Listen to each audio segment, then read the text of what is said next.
clear that they would reopen the mill.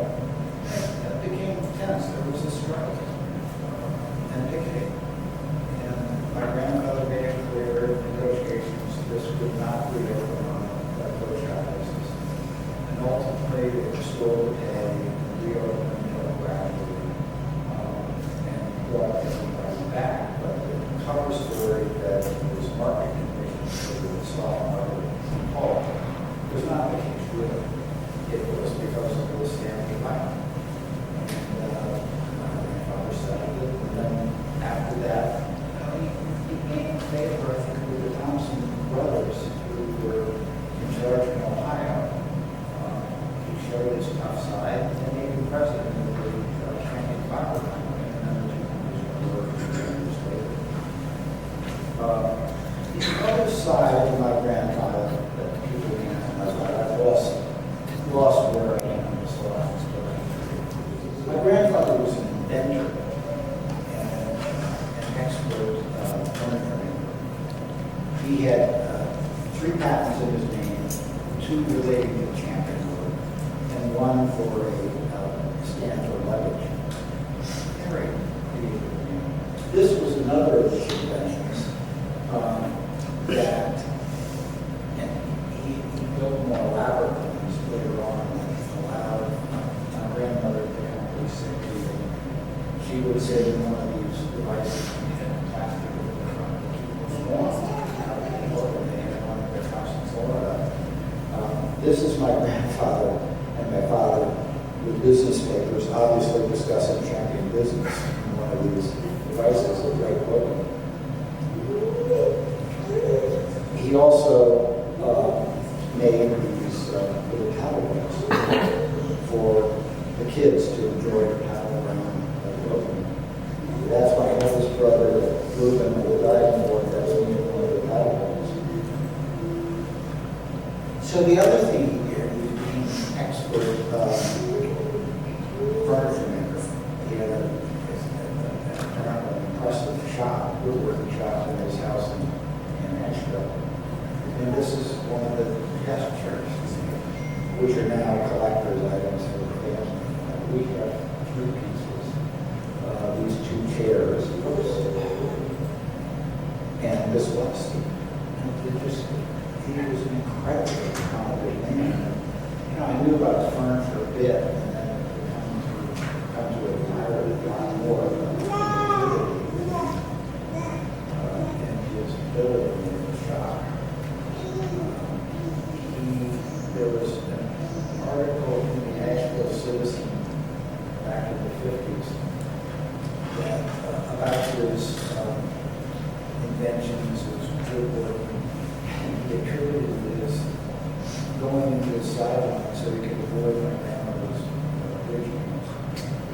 So he's kind of into making furniture and avoiding my grandmother was a very competitive, the rest of the Bridgeport, as was my father.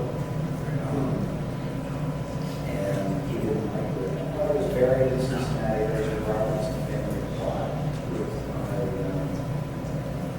my father, my eldest brother, and Robertson. His father was a parent in Cincinnati. And my grandfather somehow acquired the largest piece of petrified wood anybody's ever seen. We're not sure if it was legally done. It probably was. But he had this wonderful mind for the family. And everybody was, I think you've been there recently. Everybody's going to visit because of such an astounding metaphor for his life. Peter Thompson's gravesite is not far. And for my father's life, what they were dedicated is to the widows. And they spent their lives with him. Well, profitably for the family and the stockholders. And I think very much prided themselves in their relationship with employees and gasoline.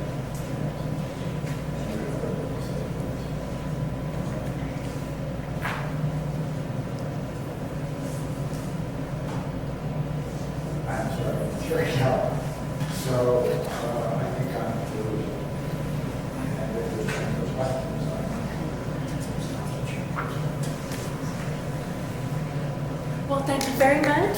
Did I make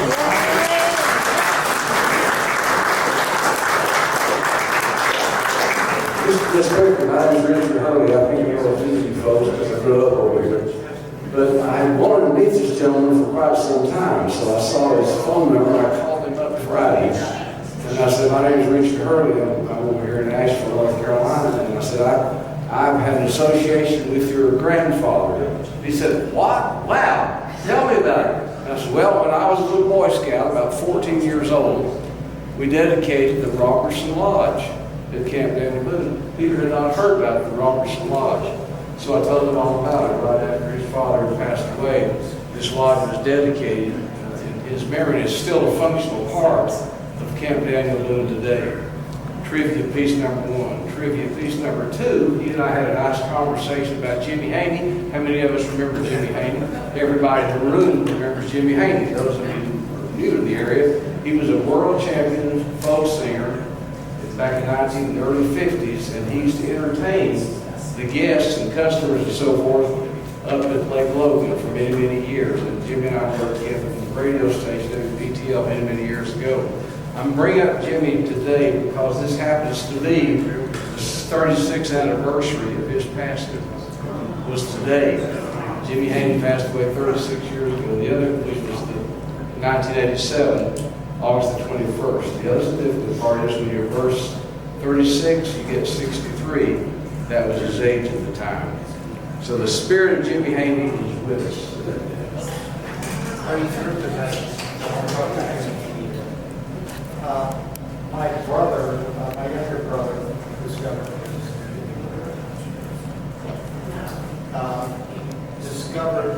a ballad that Jimmy Haney had recorded about my grandfather many years ago, and called the Ballad of Living Lee. It's just, it captures his life. And he invited his daughter to the funeral, and she just went. She was remembered fondly being out there with her father. The other thing the last reunion we had was 9 years ago for my brother's 60th birthday. He discovered this up and coming bluegrass band, Awesome Range. They had not made it big yet, I think. He got them to come up and play for us. And of course, the first thing they played was Paper Town, which we hadn't heard in other watching CDs. They're too big now. They had to come to something weird, but they were terrific. So thank you for bringing up Jimmy King. We love that ballad. My brother posted it on Facebook or YouTube for people to hear. That was a 45 RPM record. Trying to figure out how to It's played quite a bit. Carolyn brought the vinyl. Yeah, 45. Yeah. Other comments and questions? You don't have to stand up front if you have something to say. Or questions? I think it's all their experience. And, I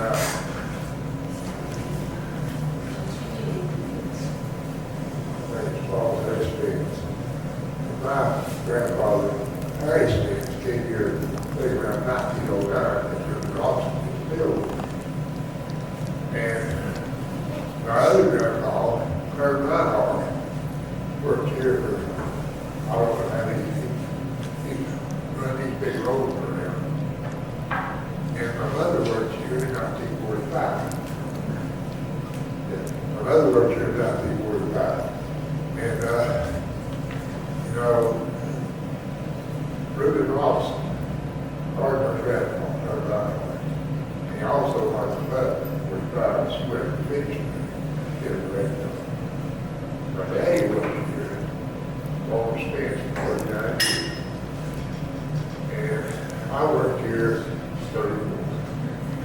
But my main concern all my life, when my first grandpa told me that is Spence, he says, "Oh, Davis, the main thing in this life is to turn your life over to Jesus."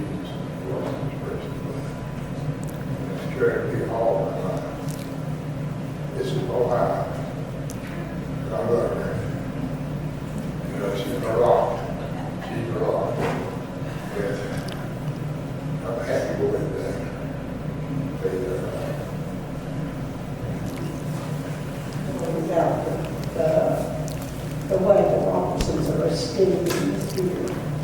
My daddy, all the Robertsons were in charge, always voted against the union when it came up until the company went public and the Robertsons were in charge and then he voted for it. He said the company had lost its heart.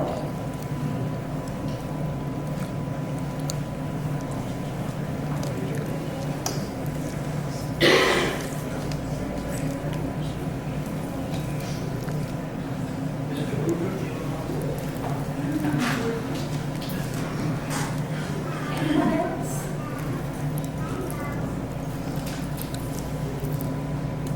All right, well, thank you very much. We're going to end this formal portion. I want to extend a huge thank you to Mr. Robertson.